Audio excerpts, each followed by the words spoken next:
Assalamualaikum warahmatullahi wabarakatuh. Nama saya Muhammad Najwan Surendra dari Prodi Teknologi Informasi dengan NIM 2401021021004. Kali ini saya akan menjelaskan tentang manajemen teks pada Flutter.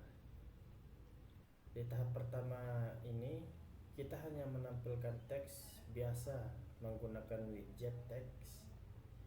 Belum ada style, jadi penampilannya masih sederhana seperti ini. Dan ini contoh dari codingan di atas, ini belum ada teks apa-apa. Terus yang di tahap keduanya kita memulai menambahkan style seperti ukuran, warna, dan ketebalan teks menggunakan text style. Misalnya font size-nya 28, itu akan di sini otomatis itu font size-nya 28. Dan di tahap ketiga itu ada susunan teks dan text style lanjutan. Di tahap ketiga ini kita menampilkan beberapa teks sekaligus menggunakan column dan menambahkan style lanjutan seperti bayangan, garis bawah, dan jarak huruf. Setelah kita menambahkan style, bayangan, garis bawah, dan jarak hurufnya, itu akan contohnya akan seperti ini.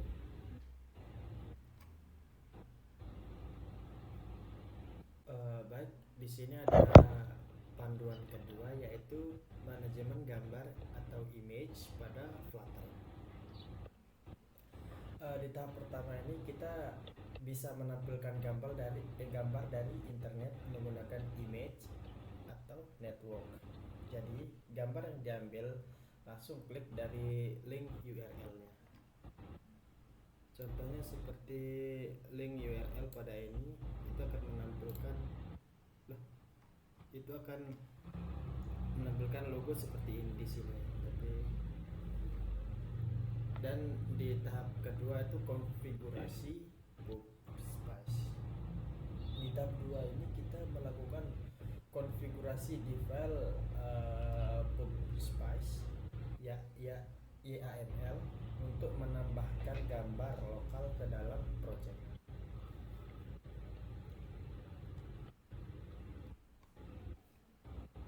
Dan di tahap ketiga ini kita bisa menampilkan gambar dari penyimpanan lokal menggunakan image asset dan bisa digabung dengan teks menggunakan column.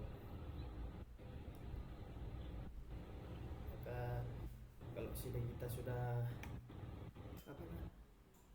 kita sudah menggunakan image-nya dan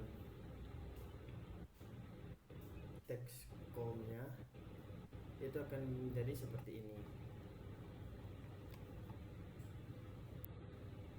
Di sini ada panduan ketiga, manajemen jarak, spacing, padding, dan margin.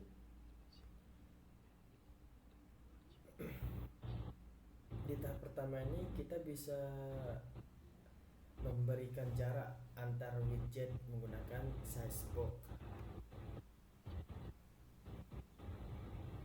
Dan di tahap kedua ini kita bisa menggunakan padding untuk memberi jarak di dalam sebuah widget seperti ini. Dan di tahap ketiga kita menggunakan margin untuk memberikan jarak di luar widget. Dan di tahap keempat kita menggunakan main axis alignment untuk mengatur jarak secara otomatis agar rapi dan merata.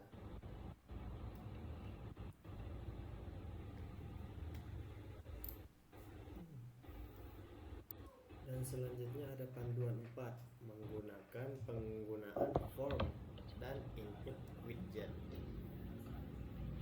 Di tahap pertama ada text field Text field digunakan untuk menerima input berupa teks seperti nama atau data lainnya.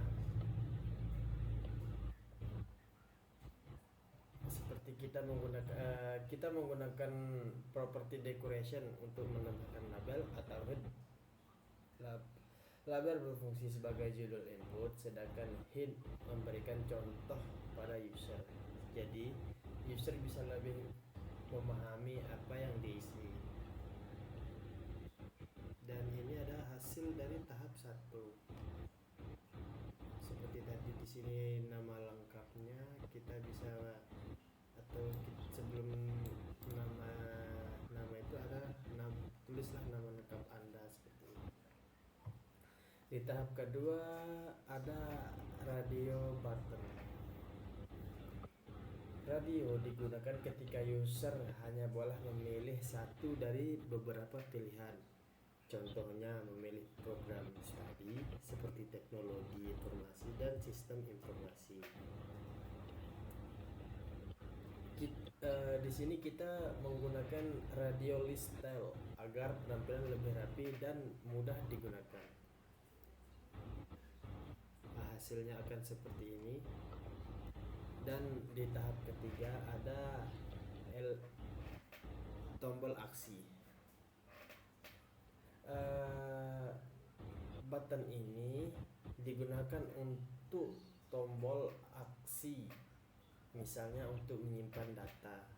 Ketika tombol ditekan, kita bisa menjalankan perintah tertentu seperti menampilkan pesan, data berhasil disimpan.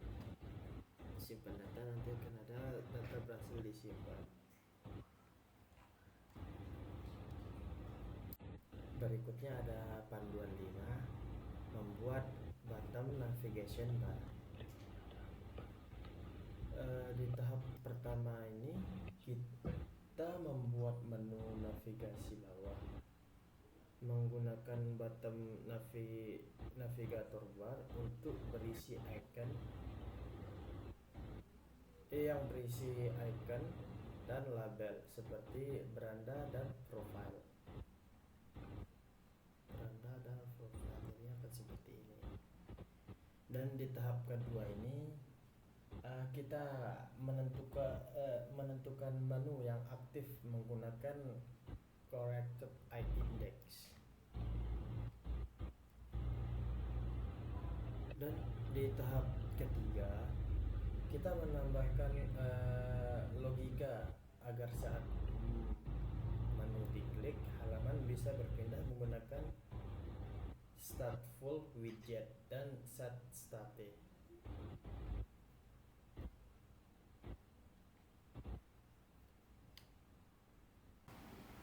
Berikutnya ada panduan 6, membuat alert dialog.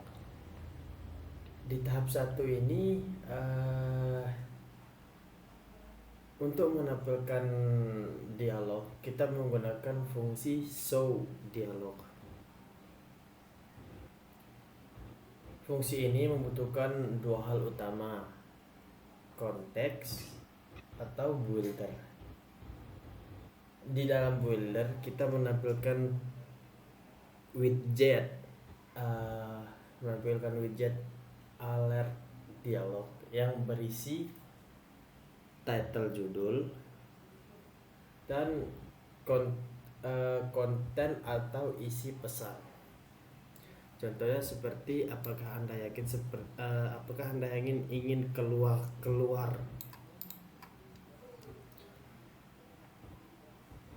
Dan hasilnya kan seperti ini. Dan di tahap kedua untuk menambahkan tombol aksi,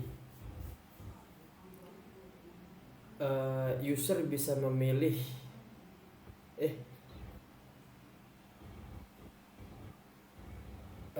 kita menggunakan parameter action yang biasanya berisi tombol seperti hapus atau iya dan batal. Dengan adanya tombol ini, user bisa memberikan respon terhadap dialog yang muncul. hasilnya akan jadi seperti ini. Dan di tahap ketiga itu ada penutup dialog. Untuk menutup dialog, kita menggunakan fungsi navigator pop.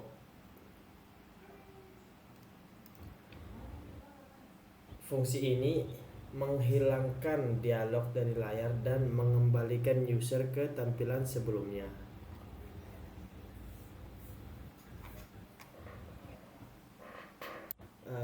Berikut ada panduan 7. Ada call, route, dan cut. Yang pertama ada call. Call digunakan untuk menyusun secara vertikal dari atas ke bawah. Hanya bisa dipakai untuk menampilkan beberapa widget yang ditumpuk ke bawah seperti ini. Jadi dia akan menumpuk dari atas ke bawah. Terus ada menyusun secara horizontal, yaitu atau row. Kalau row ini kebalikannya, yaitu menyusun widget secara horizontal atau ke samping. Contoh seperti penampilan icon sejajar. Dan begini hasilnya. Ada di sini dia sejajar. Yang tadi column itu untuk vertikal ke atas ke bawah, yang ini ke samping. Dan ada tahap 3 atau panel modern atau card. Card ini digunakan untuk membungkus